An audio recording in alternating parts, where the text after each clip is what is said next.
பவுலும் சீலாவும் மிகவும் வேதனையோடு துக்கப்பட்டு இருக்கிற வேலையில அவங்க சோர்ந்து போகல. எந்த மனுஷர்களே எழுப்புக்கு என்ன பண்ணலீங்க, கூப்பிடல. ஐயோ எனக்கு ஹெல்ப் பண்ணுங்க, என்னை காப்பாற்றுங்க, யாருக்கும் என்ன பண்ணலங்க சொல்லல. ஆனா ஹெல்ப் பண்ற தேவன் ஒருவர் இயேசு கிறிஸ்து. அவங்க என்ன பண்ணாங்க, நடு ராத்திரியிலே பவுலும் சீலாவும் ஜெபம் பண்ணி. ஹல்லேலூயா. இன்னைக்கு எத்தனை பேர் ஜெபிக்கிறோம்? இன்னைக்கு எத்தனை பேர் நம்ம ஜெபிக்கிறோம்? ஜெபத்திற்கு நம்ம எத்தனை பேர் நம்ம நேரம் கொடுக்கிறது இல்ல? ஏன்? நம்ம வேலையே நமக்கு டைம்னா இல்ல, பத்தல. தேவ பிள்ளைகளே, ஜெபத்திற்கு முதலாவது நம்ம இடம் கொடுக்கணும். போராட்டம் வரும்போது நம்ம இடம் கொடுக்கணும்.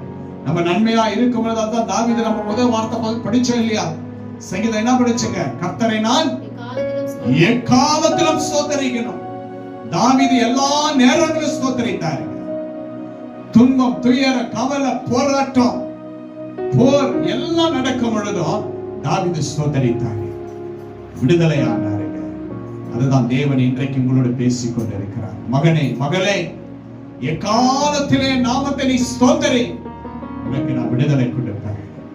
அவருடைய துதி நம்முடைய வாயில இருக்கணும். இன்னைக்கு நம்ம அநேக நேரங்களில் துதிக்கிறது கிடையாது, தேவனிடத்துல நம்ம பேசுறது கிடையாது. துதி துதி துதின்னு சொன்னாங்க, யாருமே என்ன பண்றது இல்ல, துதிக்கிறது கிடையாது. ஆனா நம்ம அப்படி இருக்க கூடாது. துதிப்பதற்கு முதலாவது நம்ம என்ன பண்ணணுங்க, எழுந்து நிற்கணும், ஆண்டவரை துதிக்கணும். நம்ம துதிக்க துதிக்க துதிக்க தாங்க தேவனுடைய மகிமையை நம்ம காண முடியும், தேவனுடைய பிரசன்னத்தை காண முடியும். ஹோலி ஸ்பிரிட் நம்மளோட வேலை செய்யறதை நம்ம காண முடியும், பெற்றுக்கொள்ள முடியும். அப்படின்னா பவுலும் சீலாவும் ஜெபம் பண்ணி பாத்தீங்களா, தேவனை என்ன பண்ணாங்களா? சொல்லுங்க, என்ன பண்ணாங்களா? துதித்து பாடினார்களாம்.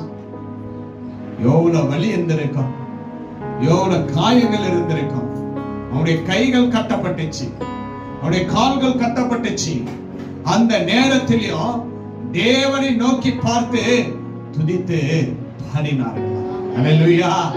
நமக்கு எவ்வளவு கட்டுகள் காணப்பட்டாலும், எவ்வளவு உபத்திரங்கள் காணப்பட்டாலும், ஆண்டவர் கொடுத்த இந்த வாயினால நம்ம துதித்த ஆண்டவரை பாடும் பொழுது, ஆண்டவர் நம்முடைய பாடலையும் நம்முடைய துதியும் ஸ்தோத்திரத்தையும் ஜெபத்தையும் கர்த்தர் கேட்கிறவராய் காணப்படுகிறார். ஹல்லேலூயா. இன்னைக்கு எத்தனை பேர் கட்டப்பட்டு இருக்கிறீங்க?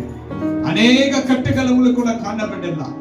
மரண கட்டுகள், அநேக வியாதிகள் கட்டுகள், ஃபைனான்ஸ் கட்டுகள், சமாதான கட்டுகள். இந்த கட்டுகளில் இருந்து நீங்க விடுதலை ஆக வேண்டும் என்றால், உன்னையும் என்னையும் நேசிக்கிற இரட்சகர் இயேசு கிறிஸ்துவை நீங்க என்ன செய்ய வேண்டும்? துதி